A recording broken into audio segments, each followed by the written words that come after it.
he whakairo, he taonga. This section here isn't original to it. The workmanship's amazing, and then those repairs that were done later on, you know, they just fit so well with the piece.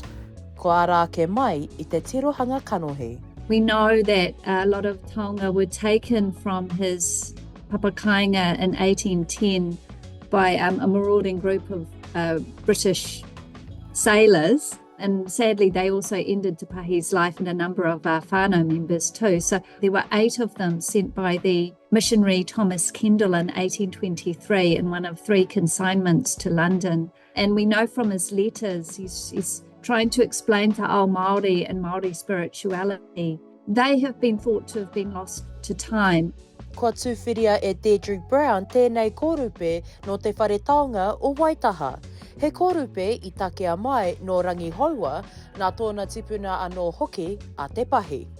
If you look at the one in Canterbury, it's obviously been used. You know, it's had a life before Kendall. Just the detail on it's amazing. So it's got 3 tiki figures on the front. 2 of them are male, and they're on either side of a female tiki figure in the middle, a wahine in the middle. Ko Scott Reeves tērā I roko hina atu I te whakairo ki te pūwhenua o te whare taonga. Deidre contacted the museum around some research that she was doing, trying to track down these pieces that had gone overseas. Some of those pieces ended up in a collection called the Oldman Collection. We have a portion of that collection, and she was inquiring as to whether we had this carving. So we had a bit of a look at the museum, but back at our old Rolleston Ave site, it was a very dank, dark, dusty basement with lights out, and you'd have to move boxes to get to places, so we didn't really have much luck. But as we were moving the collection out, working towards our rebuild, that gave us an opportunity to be in a nice big wide warehouse where everything was laid out and I could go looking for the carving, and eventually was lucky enough to find it. Haunga anō ki tēnei whare pupuri taonga ki Waitaha, kua tai atu e nei momo whakairo ki ngā tōpito katoa o te ao, pēnei I a Tiamani, hui te rangi, Amerika, hoki ora mai ki Aotearoa nei ki roto I a te papa me te whare taonga o Tuhuru. Ko te hiahia o Brown I tēnei wā, kia tūhono anō e nei taonga ki ngā kōrero. The stories were always there, but they'd become disentangled from the taonga themselves.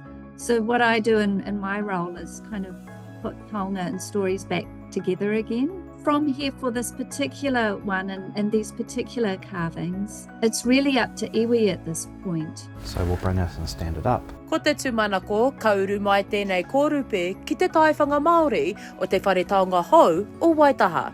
Shakayla Andrews-Alapaki, Tahu News.